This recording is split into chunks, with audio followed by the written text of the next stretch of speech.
안녕하세요. 책한민국입니다. 오늘 소개할 책은 나답게 살고 싶어서 뇌과학을 읽습니다. 지은이는 이케가야 유지. 도쿄대학교 약학부 교수이자 최고 권위의 뇌과학자이다. 기억과 창조적 사고의 중심인 해마를 주제로 삼아 연구에 전념하고 있다. 고등학생 때 독학으로 일본 최고학부인 도쿄대에 입학했으며 동대학원 약학부에 수석으로 입학하였다. 일본 신경학회 장려상, 문부과학성 장관이 수여하는 젊은 과학자상, 일본 약학회 장려상, 일본 양리학회 학술 장려상을 받는 등 화려한 수상 이력을 자랑한다. 본문을 읽겠습니다. 대학에서 교수로 있다 보면 학생들에게 종종 인간으로 살아가는 것의 의미는 뭘까요? 라는 질문을 받습니다. 저는 그때마다 이렇게 대답합니다. 그 의미를 찾는 과정이야말로 인간으로 살아가는 의미이지 않을까요? 프랑스의 철학자 블레주 파스칼은 인간을 생각하는 갈대에 비유했지만 생각은 개나 원숭이도 합니다. 인간에게만 주어진 능력이라면 의미에 대해 질문을 던지는 의문역이 아닐까요? 그러므로 저는 어차피 한 번 태어난 인생, 아무리 슬프고 힘들어도 인간으로 살아갈 운명이라면 신나게 계속 질문을 던졌으면 좋겠습니다. 인간의 행동은 어디까지 자유로울 수 있을까요? 우리는 매우 자유롭게 행동한다고 생각하지만 사실 알고 보면 본인조차 알아차리지 못한 행동 습관 때문에 자기도 모르게 틀에 박힌 활동 패턴을 보입니다.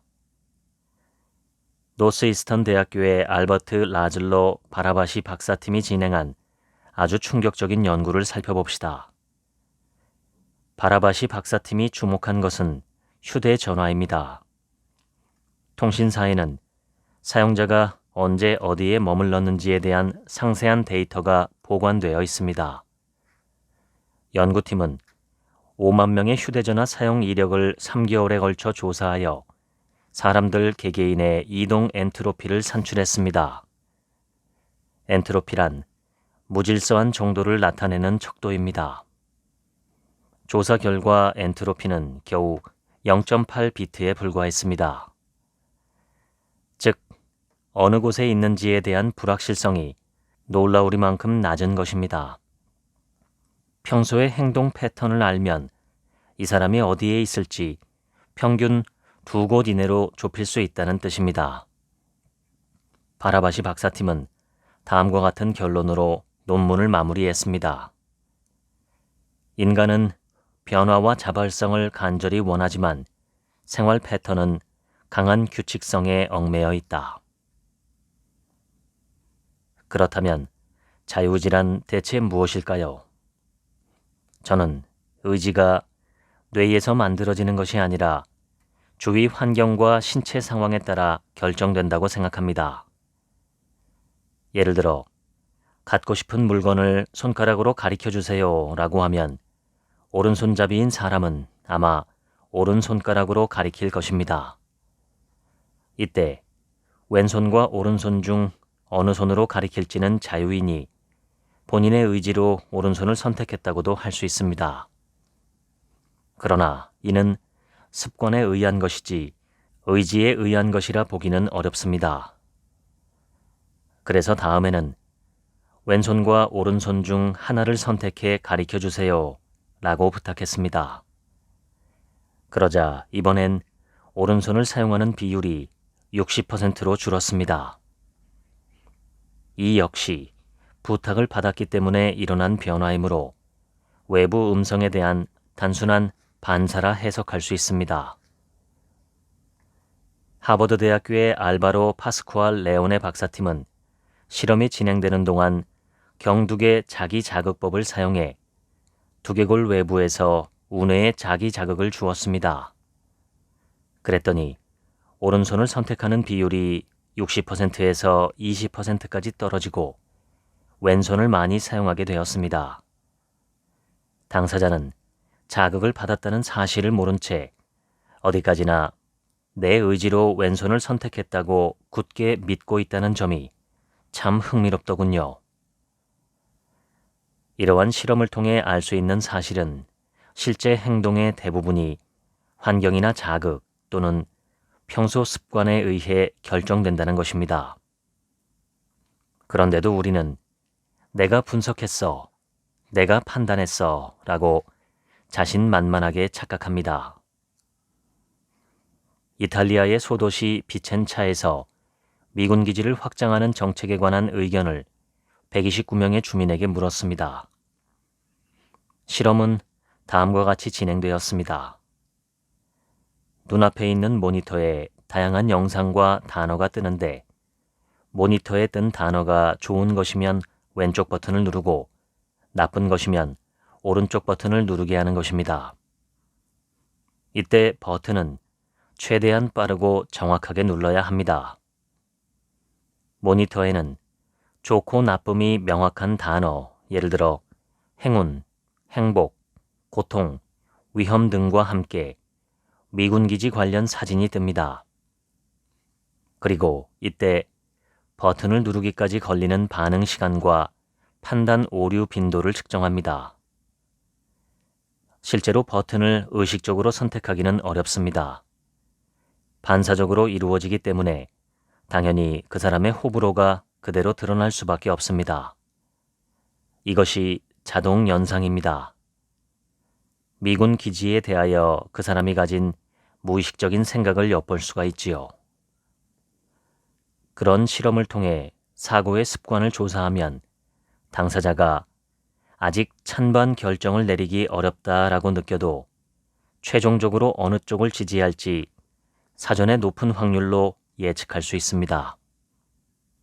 미군 기지 사진을 봤을 때 어떻게 반사하는지를 보면 됩니다. 즉, 본인은 자각하지 못하지만 무의식 속에서는 이미 찬반에 대한 결정을 내렸다는 말이지요. 그런데 자동 연상으로 나타나는 경향은 본인의 의식 영역에 존재하는 신념과는 거의 관련이 없었다는 것이 중요합니다. 다시 말해, 의식적으로는 미군 기지 확장에 호의적이지만 잠재적으로는 반기지 않는 경우도 있었다는 뜻입니다. 이럴 때는 보통 무의식이 내린 결정이 최종 판단에 반영되었습니다. 때때로 의식과 무의식은 괴리를 보입니다. 그리고 무의식 속의 내가 진짜 나입니다. 여기서 중요한 점은 결단을 내린 후에 왜 미군 기지 확장에 찬성했느냐고 물으면 현재 이탈리아와 미국의 정치 상황과 외교를 생각했을 때 등과 같이 이유를 만들어낸다는 것입니다.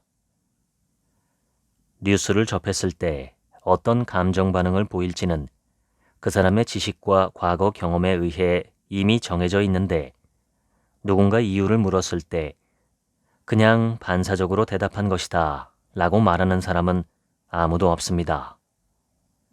인간은 자신이 한 행동의 의미를 무의식적으로 위조하는 습관이 있거든요.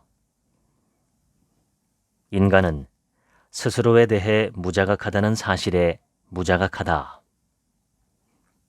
버지니아 대학교 티모시 윌슨 박사가 한 말입니다. 그렇다면 자유로운 마음은 대체 어디에 있을까요? 이 물음은 중요합니다. 현재 사회, 특히 현재의 법률 시스템은 인간에게 자유로운 마음이 있음을 전제로 하여 만들어졌기 때문입니다. 자유가 어디에 존재하는지 뇌에 직접적인 전기 자극을 주어 조사한 실험이 있습니다. 두피 표면에 진통제를 바르고 메스로 두피를 절개한 뒤 살짝 벌려 클립으로 고정시킵니다. 그리고 두개골에 10cm 크기의 구멍을 뚫어 드러난 뇌 표면에 전극을 꽂습니다. 뇌 자체는 통증을 느끼지 못하니 두피에 마취했다면 거의 통증 없이 실험이 가능합니다. 뇌를 자극하면 다양한 감각이 반응하고 근육이 움직이는데 이를 본인이 실황 중계하도록 하는 것입니다. 그러면 뇌의 각 부위가 각자 다른 역할을 담당하고 있음을 알 수 있습니다. A 부위를 자극하면 무언가가 귓가에 닿은 듯한 느낌이 들고 B 부위를 자극하면 시야에 빛이 들어오거나 과거 기억이 되살아나는 것입니다. 프랑스 국립과학연구센터의 안젤라 시리구 박사팀은 그러한 실험을 통해 인간에게 자유의지가 있는가라는 철학적인 문제를 파고들었습니다. 시리구 박사팀의 발표를 요약하면 다음과 같습니다. 두정엽이 있는 곳을 자극하자 손, 팔, 입술 등 신체의 특정 부분을 움직이고 싶어졌습니다. 움직이려는 의지가 전기 자극 때문에 생겨난 것입니다. 단, 실제로 움직이진 않고 욕구만 생긴 상태입니다. 즉, 두정엽은 의지가 머무는 뇌 회로인 셈입니다. 그리고 전두엽의 전운동 영역이라는 부위를 자극하자 자극한 곳에 해당하는 신체 부위가 실제로 움직였습니다. 이 부위는 신체 운동의 실행을 담당한다고 말할 수 있지요. 그런데 실제로 움직이고 있음에도 본인은 움직였다는 자각이 없습니다. 자신의 행동을 사실로 자각하지 못하는 것입니다. 다시 의지를 낳는 두정엽으로 돌아가 두정엽을 더 강하게 자극하자 믿을 수 없는 일이 일어났습니다. 실제로는 움직이지 않는데 몸이 움직였다라고 느끼는 것입니다. 심지어 움직이지 않았다고 본인에게 말해줘도 그 사실을 믿으려 하지 않습니다. 그 정도로 생생한 움직임을 느낀 것입니다. 이 사실은 움직이고 싶다고 느낀다와 움직인다가 별개의 현상이며 움직였다고 느낀다와 움직인다도 뇌가 보기엔 별개의 것임을 의미합니다. 일을 했다고 생각하는 나, 하지만 하지 않은 나, 분위기를 잘 파악한다고 생각하는 나, 하지만 분위기 파악을 못하는 나. 자기 자신을 평가할 때 누구나 착각할 수 있습니다. 인간이라는 동물은 자기 자신에 대해 잘 알지 못하도록 만들어졌으니까요. 그렇기에 저는 좋은 경험을 많이 쌓아 좋은 반사를 하는 데에 전념하며 살라고 말하고 싶습니다. 내가 원하는 나에게 가까워지기 위한 좋은 경험을 말이죠. 이것이 뇌를 최대한 활용하는 가장 좋은 지름길이라 확신합니다.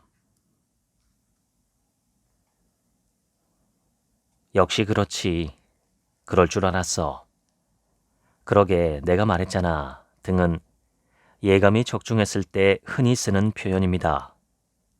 여기엔 난 처음부터 알고 있었어 라는 뉘앙스가 들어 있습니다.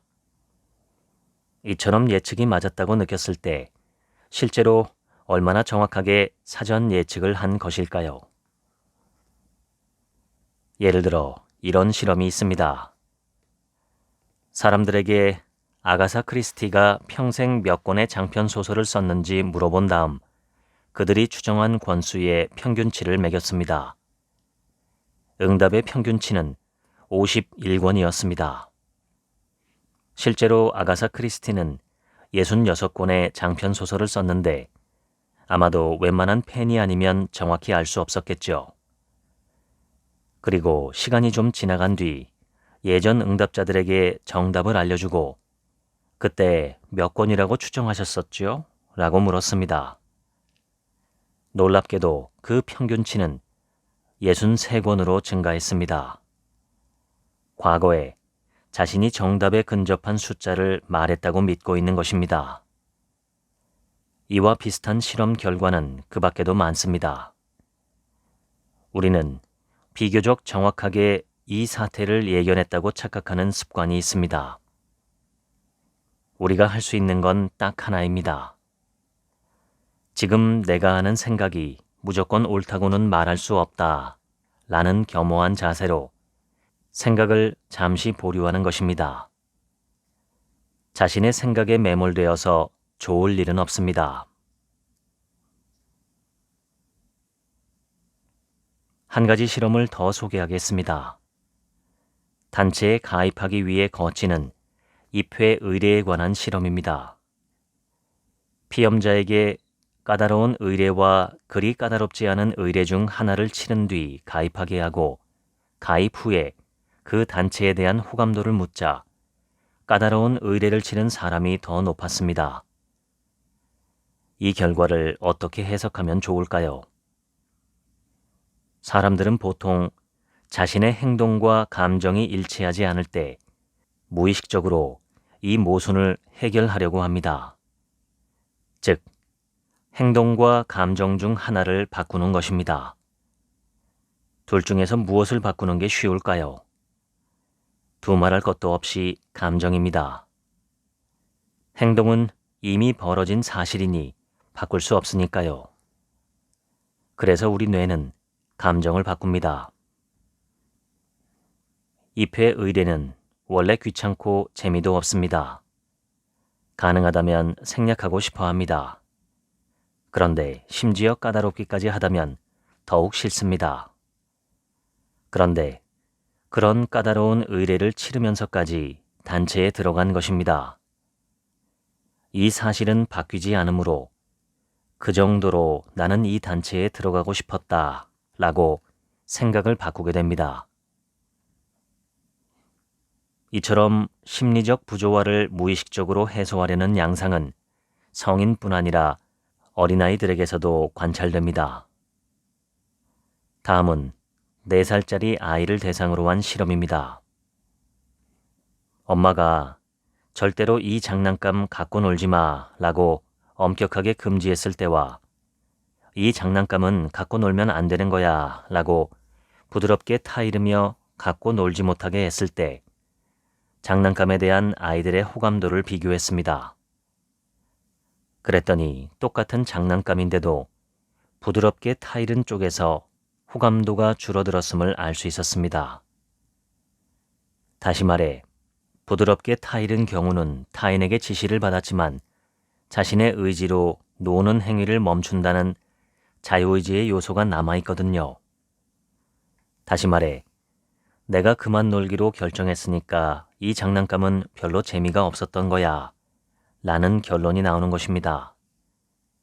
반면 강하게 금지한 경우는 노는 행위를 멈춘 이유가 명확합니다. 재미있었지만 멈출 수밖에 없었지요.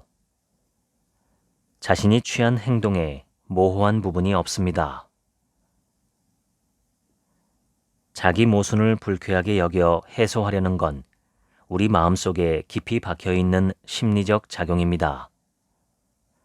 예일대학교의 루이자 이건 박사팀은 치밀한 실험을 통해 원숭이에게도 자기 모순을 회피하려는 심리가 존재함을 증명했습니다. 이는 고등 포유류에게 보편적으로 나타나는 심리일지도 모르겠습니다.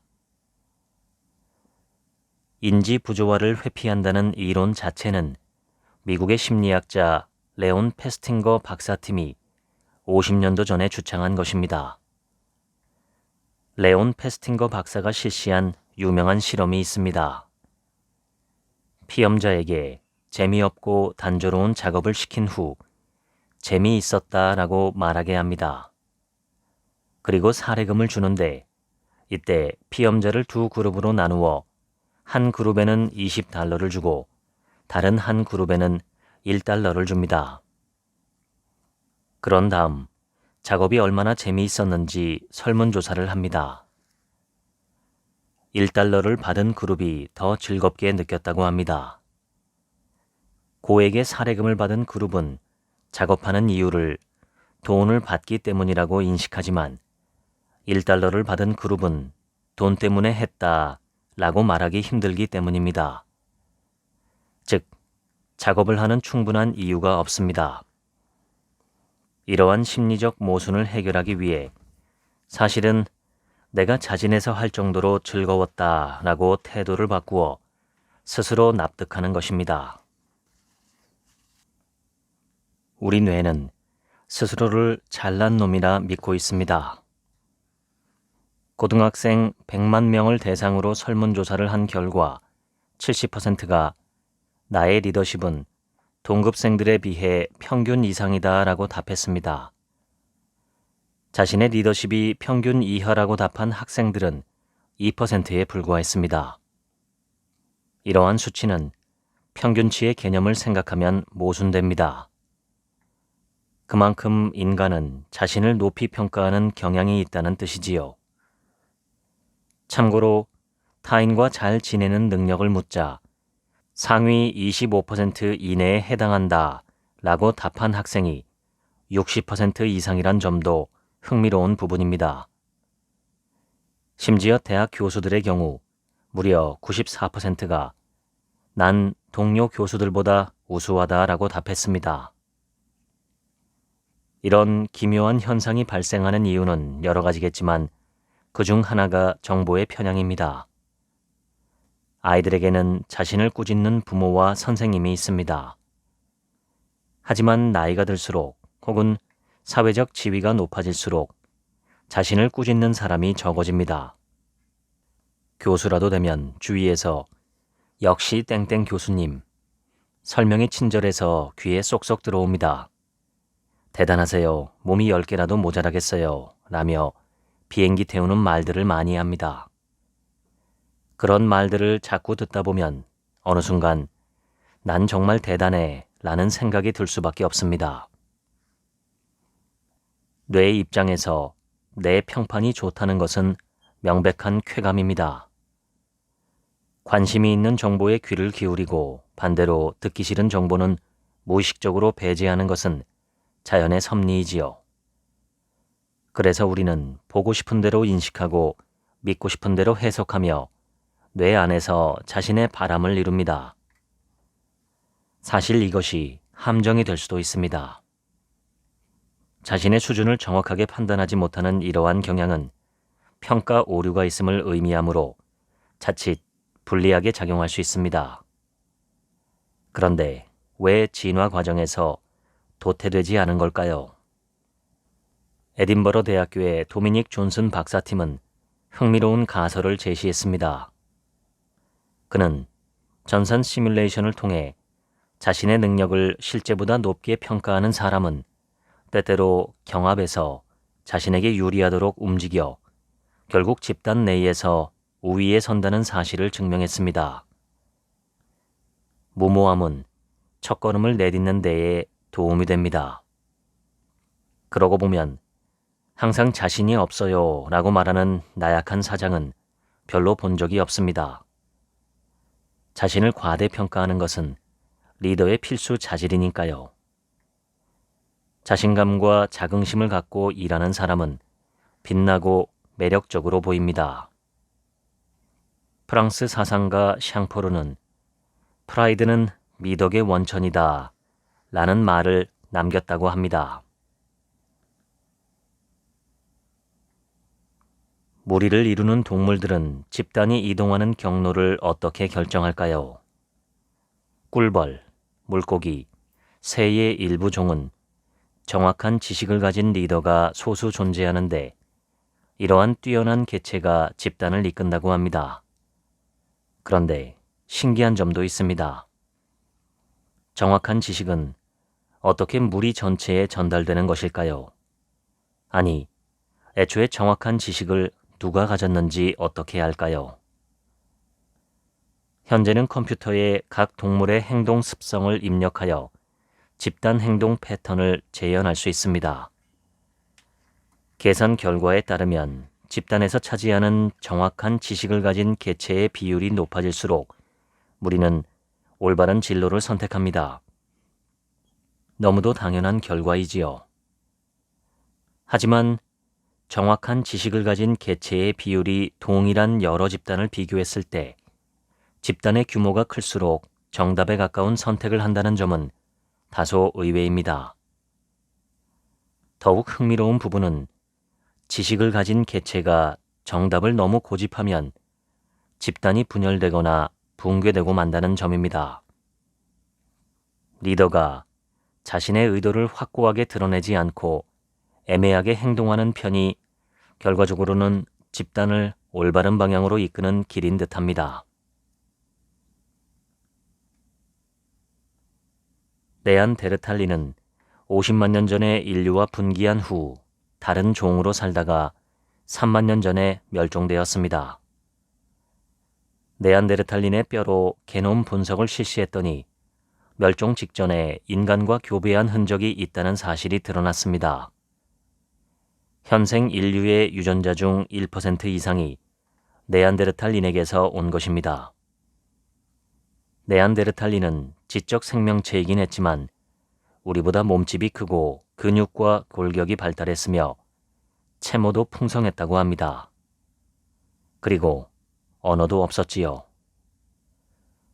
우리가 일반적으로 상상하는 인류라기보다는 외견상으로 오히려 거대한 야수에 가까운 존재였다고 할 수 있습니다. 그런 생물과 교배를 한다는 건 꽤나 용기가 필요한 행동입니다. 그런데 이야기는 그리 단순하지 않습니다. 네안데르탈린의 미토콘드리아에는 인간과 교잡했다는 증거가 없기 때문입니다. 미토콘드리아는 모계로만 유전됩니다. 즉, 교잡은 네안데르탈린 남자와 인간 여자 사이에서 일어났을 가능성이 있습니다. 상상해보세요. 임신한 인간 여성이 혼혈 잡종을 낳은 것입니다. 여기서 중요한 것은 인간 사회가 그 혼혈 잡종을 꺼림칙하게 여겨 배척하지 않고 오히려 보호하고 양육했다는 점입니다. 그렇지 않았다면 피가 섞였다는 증거가 현대인에게까지 남아있을 리 없을 테니까요. 인간의 높은 사회성은 감탄을 만합니다. 네안데르탈린의 교잡 증거를 발견하면서 또 하나 의미 있는 사실을 알아냈습니다. 혼혈이 인정되는 경우는 현대인들 중에서도 백인과 황인뿐이란 것입니다. 아프리카계 흑인에게서는 네안데르탈린과의 교잡 증거를 찾아볼 수 없었습니다. 이러한 사실로 미루어 보아 다음과 같은 상상이 가능합니다. 인류는 원래 아프리카 대륙에서 탄생해 그곳에서 생활했고 그 인류에서 다시 네안데르탈린이 탄생했다는 것입니다. 우리 현대인이라는 종이 탄생하기 아주 오래전의 말이지요. 화석과 유적을 분석해보면 네안데르탈린은 아프리카 대륙이 아니라 유럽 대륙에 살고 있었음을 알 수 있습니다. 즉, 그들은 일찍이 아프리카 대륙을 떠나서 추운 유럽 대륙으로 건너가 생활한 것입니다. 현대인은 크게 두 종류가 존재한다고 알려져 있습니다. 백인 황인과 아프리카계 흑인입니다. 수만 년 전 우리 선조인 현대인의 일부가 큰맘 먹고 아프리카 대륙을 떠나 유럽 대륙으로 건너갔는데 그곳에는 이미 네안데르탈린이 살고 있었습니다. 이주민인 인간과 원주민인 네안데르탈린 사이에서 어떠한 교류가 이루어졌는지는 상상의 영역이지만 DNA에 남은 흔적으로 봤을 때 교잡이 일어난 사실만큼은 확실합니다. 신대륙으로 이주한 모험가가 그 후 백인과 황인으로 변화했다고 볼 수 있습니다. 즉, 인간이라는 종으로 생각했을 때 아프리카 흑인이야말로 순수 혈통, 즉 혈통서가 있는 현대인인 셈입니다.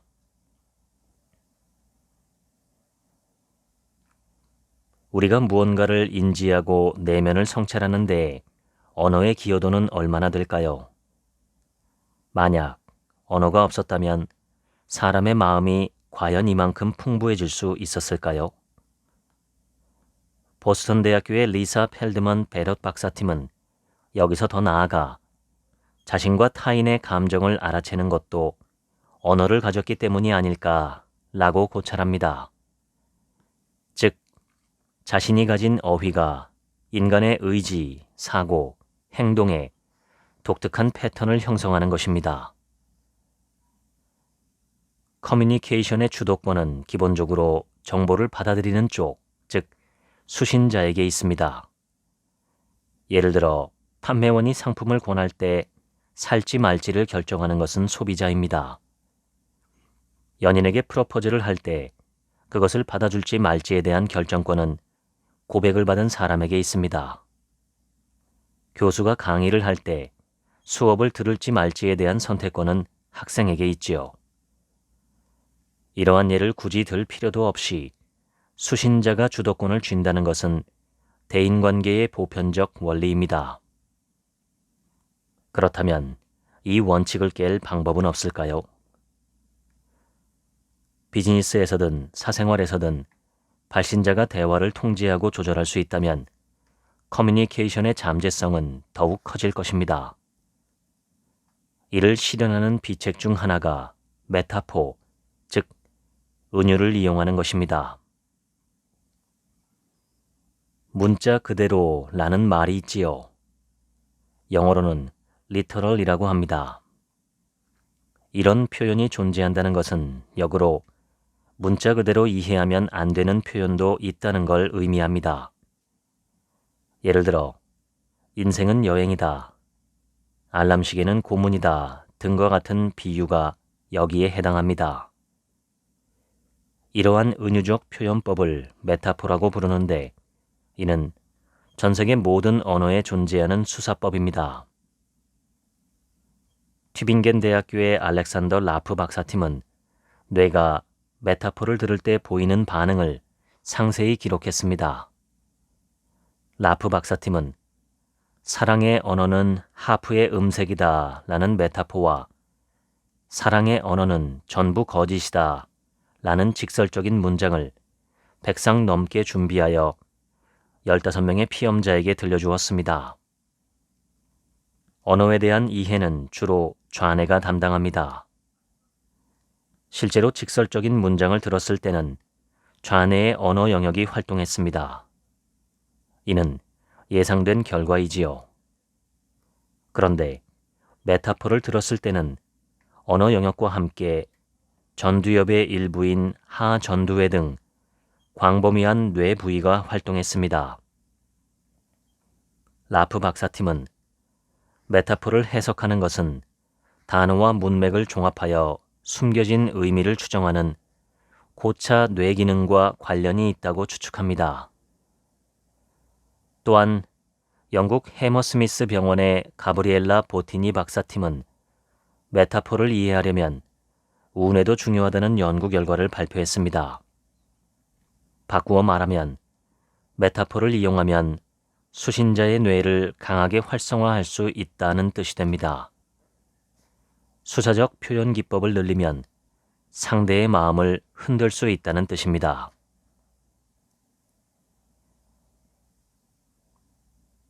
연인 사이가 아닌 어머니와 자식 사이에서도 흥미로운 사실이 발견되었습니다.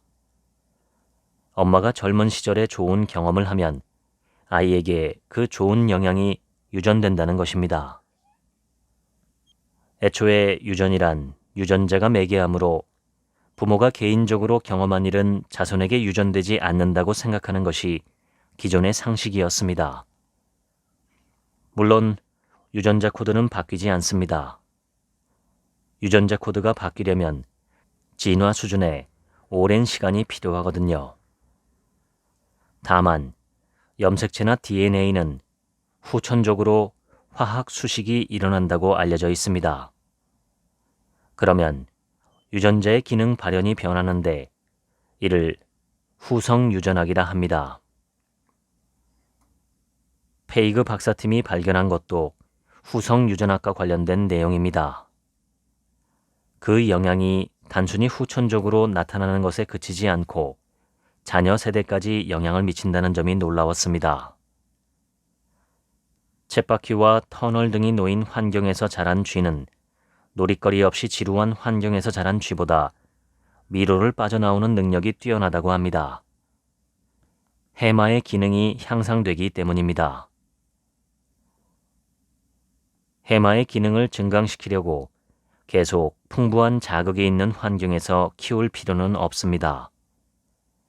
생후 2주째부터 4주째까지 딱 2주 동안만 자극이 풍부한 환경에서 지내면 쥐의 해마의 기능은 충분히 향상되고 그 효과는 평생 지속됩니다.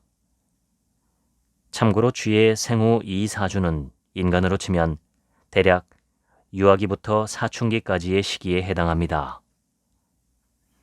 그리고 박사팀은 해마의 기능이 향상된 쥐에게서 태어난 새끼들도 해마의 기능이 뛰어났다는 흥미로운 사실을 발견했습니다. 새끼 쥐들은 풍부한 자극을 직접 경험하지 않았음에도 선천적으로 해마의 기능과 기억력이 증강된 상태였습니다. 어디까지나 쥐를 대상으로 한 실험 결과지만 인간 역시 포유류에 속하기 때문에 모조리 무시할 수만은 없습니다. 혹시 모르니 앞으로 태어날 자녀를 위해 좋은 환경에서 좋은 경험을 하는 것이 좋겠지요. 고등동물로 분류되는 동물들은 뇌가 큽니다. 예를 들어 물고기나 청개구리는 뇌가 아주 작지만 고도의 지능을 가진 침팬지나 인간은 뇌가 크지요. 뇌가 크다고 반드시 지능이 높은 것은 아닙니다. 뇌의 무게는 코끼리나 고래가 인간보다 훨씬 무겁고 같은 인간이라 해도 네안데르탈린의 뇌가 현대인보다 더 무겁거든요. 하지만 일반적으로는 현대인의 지능이 더 높다고 알려져 있습니다. 한마디로 뇌가 클수록 지능이 높은 것은 아니란 뜻입니다. 그렇다면 이번에는 뇌의 크기가 아니라 체중에서 뇌가 차지하는 비율이 지능을 결정한다는 가설을 살펴봅시다. 애리조나 대학교의 윌리엄 켈더 박사팀은 뇌의 무게는 체중의 0.75제곱에 비례한다라는 놀라운 규칙을 발견했습니다. 이는 스케일링이라 불리는 관계식으로 체중을 넣으면 그 동물의 뇌 무게가 나오는 그야말로 획기적인 방정식입니다. 그런데 이 스케일링 방정식을 적용할 수 없는 동물이 있습니다. 바로 인간입니다. 인간의 뇌는 스케일링 방정식으로 계산했을 때보다 무겁게 나오거든요. 즉, 동물계에 적용되는 보편적인 법칙에서 벗어나 인간은 예외적으로 큰 뇌를 갖고 있습니다.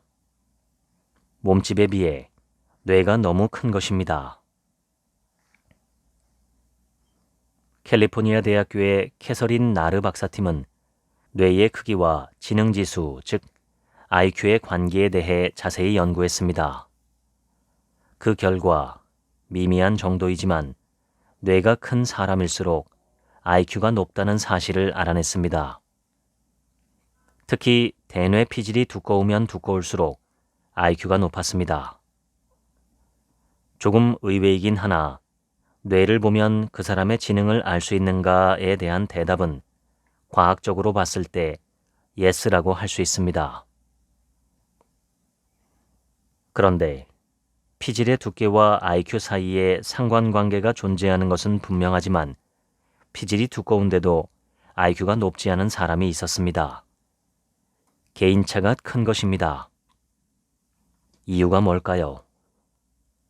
이 수수께끼는 미국 국립위생연구소 필립 쇼 박사팀의 연구 결과에서 힌트를 얻을 수 있습니다. 쇼 박사팀에 의하면 뇌의 두께 자체보다 유소년기에 뇌가 얼마나 성장했는지가 IQ에 더 큰 영향을 미친다고 합니다. 확실히 IQ가 109를 넘는 사람은 일반적으로 대뇌 피질이 두껍습니다. 운동과 학습 능력의 상관관계에 대해서는 예전부터 다양한 논의가 있었는데 최근 뇌과학계의 입장을 보면 관련 있다라는 긍정적 의견이 눈에 띕니다. 일리노이 대학교의 찰스 힐먼 박사팀은 전문지에 운동이 뇌 기능에 미치는 영향에 대한 과학적 의견을 자세히 실었습니다. 치밀한 조사를 거친 연구 결과입니다. 초등학교 3학년과 5학년을 대상으로 운동 능력과 학습 능력의 상관관계를 대대적으로 조사한 결과 둘 사이에 양의 상관관계가 인정되었습니다. 즉, 운동을 잘하는 학생일수록 공부도 잘한다라는 부럽기 짝이 없는 상관관계가 성립했습니다. 특히 에어로빅 같은 유산소 운동이 학습 능력과 높은 상관관계를 보였습니다. 한편 체질량 지수 BMI가 높은 학생, 즉 비만에 해당하는 학생은 학업 성적이 낮은 경향이 있었습니다. 단, 이 연구 결과만 보고 뚱뚱하면 멍청하다라고 단편적으로 해석하면 안 됩니다. 비만이더라도 성적이 뛰어난 학생은 많고 그 반대도 많기 때문이지요. 다시 말해 전체적으로 봤을 때 체질량 지수와 학업 성적은 반비례한다라는 통계학적 경향이 있을 뿐입니다. 참고로 근력 운동이나 스트레칭은 뇌의 다른 영역을 활성화하기 때문에 학습 능력과는 밀접한 상관관계가 없다고 합니다. 최근 명상과 뇌의 관계를 과학적으로 규명하려는 움직임이 일고 있습니다. 그 도화선이 된 것은 2004년 미국 매사추세츠주에서 실시된 정신을 탐구하다라는 제목의 학제회의였지요. 달라이 라마를 비롯한 불교 승려와 인류 뇌 연구자들이 한자리에 모여 신경과학의 관점에서 명상을 이해하려는 대규모 프로젝트가 시작되었습니다. 명상의 달인 불교 수행승과 우리 같은 일반인은 뇌가 활동하는 방식이 어떻게 다를까요? 위스콘신 대학교의 리처드 데이비드슨 박사팀이 티벳 불교 수행승 8명의 뇌파를 기록했습니다. 명상을 시작하자마자 뇌파에 뚜렷한 변화가 나타났습니다. 감마파라 불리는 뇌파가 기록된 것입니다. 수행 기간이 긴 고승일수록 감마파가 강하게 나타났습니다. 한편 초보자는 명상을 해도 감마파가 나오지 않았습니다. 이 사실은 수행을 쌓으면 자신의 의지로 뇌파를 조작할 수 있게 됨을 의미합니다. 감마파는 주의력 및 집중력과 관련이 있습니다. 그렇다면 감마파를 자유자재로 조절할 수 있는 명상의 달인은 주의력이 높을까요? 데이비드슨 박사팀은 더 나아가 집중력을 관장한다고 알려져 있는 뇌 영역의 활동을 MRI로 측정했습니다. 그랬더니 의외의 결과가 나왔습니다. 명상을 했을 때 집중력에 필요한 뇌 부위가 더 강하게 활성화된 쪽은 초보자보다 수행승이었지만 이는 수행 시간이 아직 총 2만 시간 정도밖에 되지 않는 신참 승려일 경우였습니다. 수행 시간이 4만 4천 시간 이상인 고참 승려는 일반인 수준밖에 활성화되지 않았지요. 그런데 그러면서도 감마파를 강하게 생성해냈습니다. 즉, 신참 승려는 집중해서 명상하지만 고참 승려는 애써 집중하려고 염불을 외지 않아도 자연스럽게 명상 상태에 들어갈 수 있다는 뜻입니다. 힘들이지 않고도 자신을 조절하는 것입니다. 사념 없는 자연체, 이것이 달인의 명상입니다. 명상 훈련을 하면 뇌가 어떻게 변화하는지를 조사한 실험이 있습니다. 20세부터 64세까지의 자원자 41명에게 비파사나 명상 훈련을 받도록 한 것입니다. 텔레비전 화면에 빠른 속도로 표시되는 문자를 읽어내는 테스트입니다. 집중력뿐 아니라 동체 시력도 요하는 고도의 테스트인데 수행을 하자 정답률이 상승했습니다. 뇌를 검사한 결과 메모리 소스를 효율적으로 사용해 과제를 해결할 수 있게 되었음이 밝혀졌습니다. 뇌를 사용하는 방법 자체가 바뀐 것입니다. 최근에는 하루에 20분씩 5일간 명상을 하는 것만으로도 이미 뇌 활동에 변화가 나타난다는 연구 결과가 나왔습니다. 보톡스는 식중독의 원인이라 알려진 보톨리누스균의 독소입니다. 보톡스에는 근육을 이완시키는 작용이 있습니다. 이 독소를 얼굴에 주입하면 안면 근육의 움직임이 둔화되어 주름이 잘 생기지 않지요. 이것이 바로 노화를 막는 원리입니다. 보톡스의 효과와 관련하여 서던 캘리포니아 대학교의 데이비드 닐 박사가 흥미로운 연구 결과를 발표했습니다. 보톡스를 맞으면 상대의 감정을 읽기가 힘들다는 것입니다. 닐 박사는 총 126명의 참가자에게 다양한 표정 사진을 보여주며 즐겁다, 슬프다 등의 감정을 읽게 했습니다. 그 결과 얼굴에 보톡스를 맞으면 다른 사람의 표정을 읽는 능력이 떨어진다는 사실을 알 수 있었습니다. 닐 박사는 이러한 결과에 대해 무의식 중에 상대의 표정을 모방하며 상대의 감정을 해석하기 때문이라고 설명합니다. 인간은 원래 상대의 행동을 따라하는 습성이 있습니다. 표정을 보고 감정을 읽어낼 때도 가령 미소를 짓는 상대를 보면 자신도 모르게 그 표정을 슬며시 따라하게 됩니다. 그러면 웃음의 효과로 자신도 즐거워지지요. 우리는 따라했더니 즐거워지네. 그 말은 저 사람도 즐거웠다는 얘긴가? 라고 추론하며 상대의 감정을 읽는 것입니다.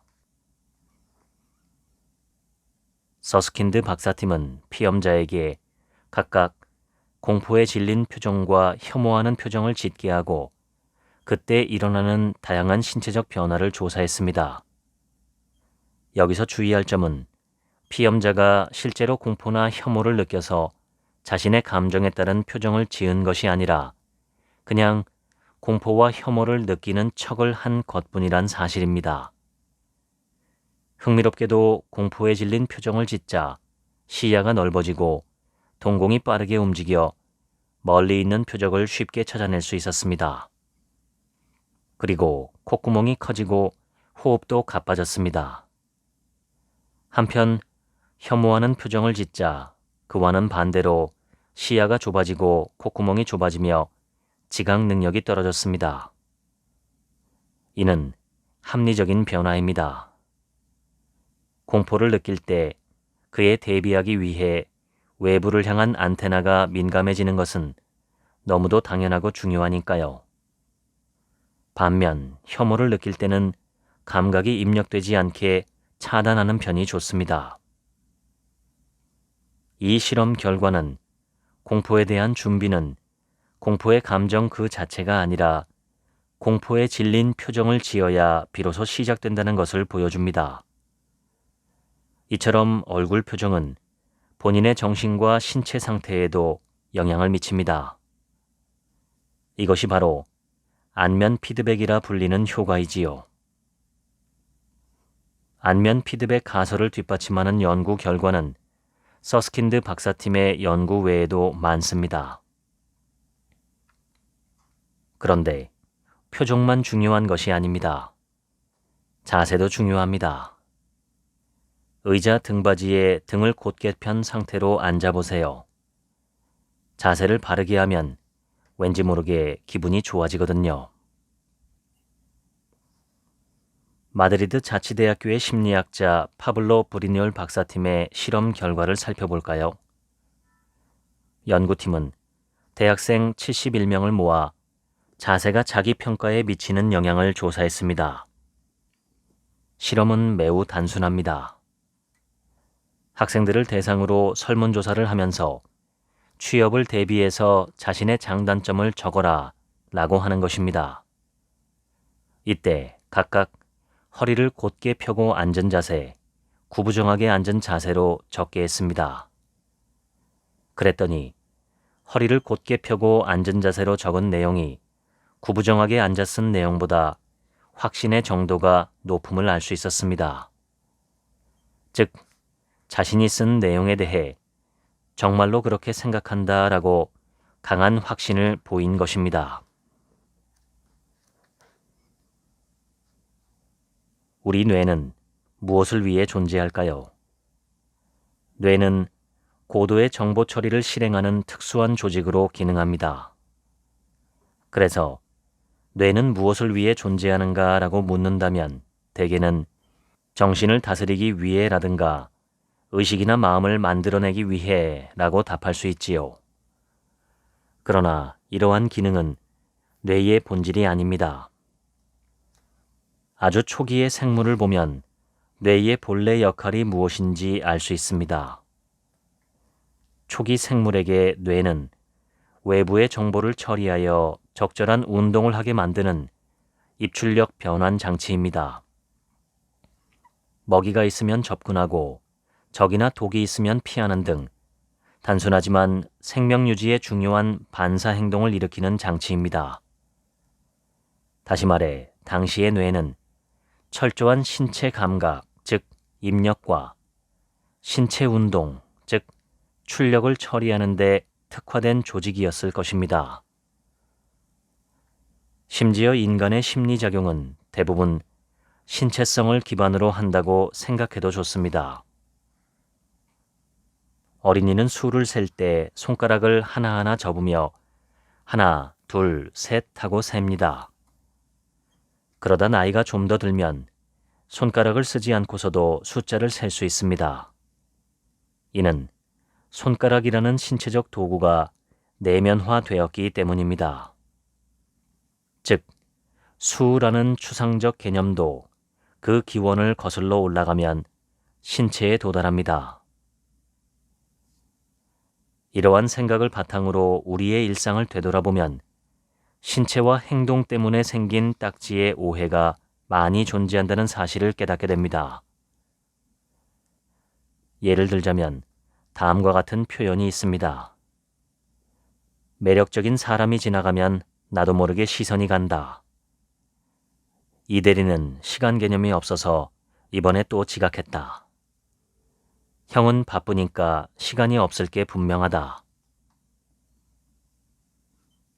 흔히 쓰는 표현들인데 혹시 이상한 점을 눈치채셨나요? 애초에 매력적인 사람이란 어떤 사람일까요? 매력적이라서 시선이 가는 것일까요? 물론 아닙니다. 신체적 반응이 먼저거든요. 자기도 모르게 자꾸 쳐다보게 되는 사람에게 우리가 매력적이라는 언어의 딱지를 붙인 것은 아닐까요?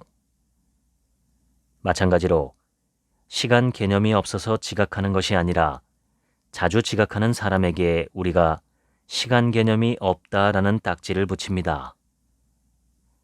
바쁘다라는 딱지도 그렇습니다. 우리는 시간이 없는 사람 혹은 시간 내에 일을 끝낼 수 없는 사람을 그렇게 부르고 있는 것뿐입니다.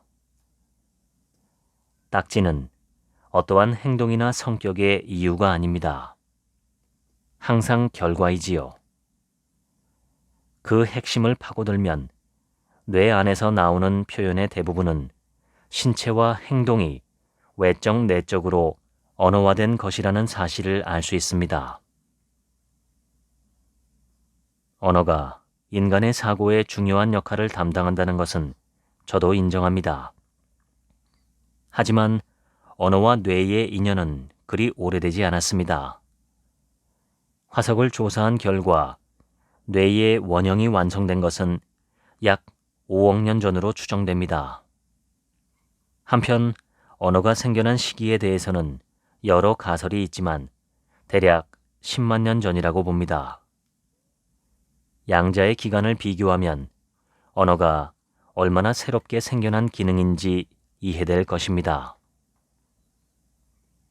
인간의 뇌는 신체를 생략하는 과감한 행위를 시도해 성공했기 때문에 신체성을 경시하는 경향이 있습니다. 몸을 움직이지 않고 머릿속에서 끝내는 편이 더 편하다는 것은 이해합니다. 하지만 뇌는 원래 몸과 함께 기능하도록 만들어졌습니다.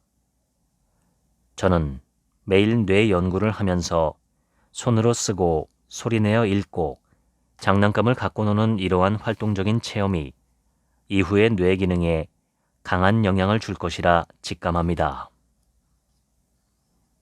정신과 신체는 따로 떼어 생각할 수 없습니다.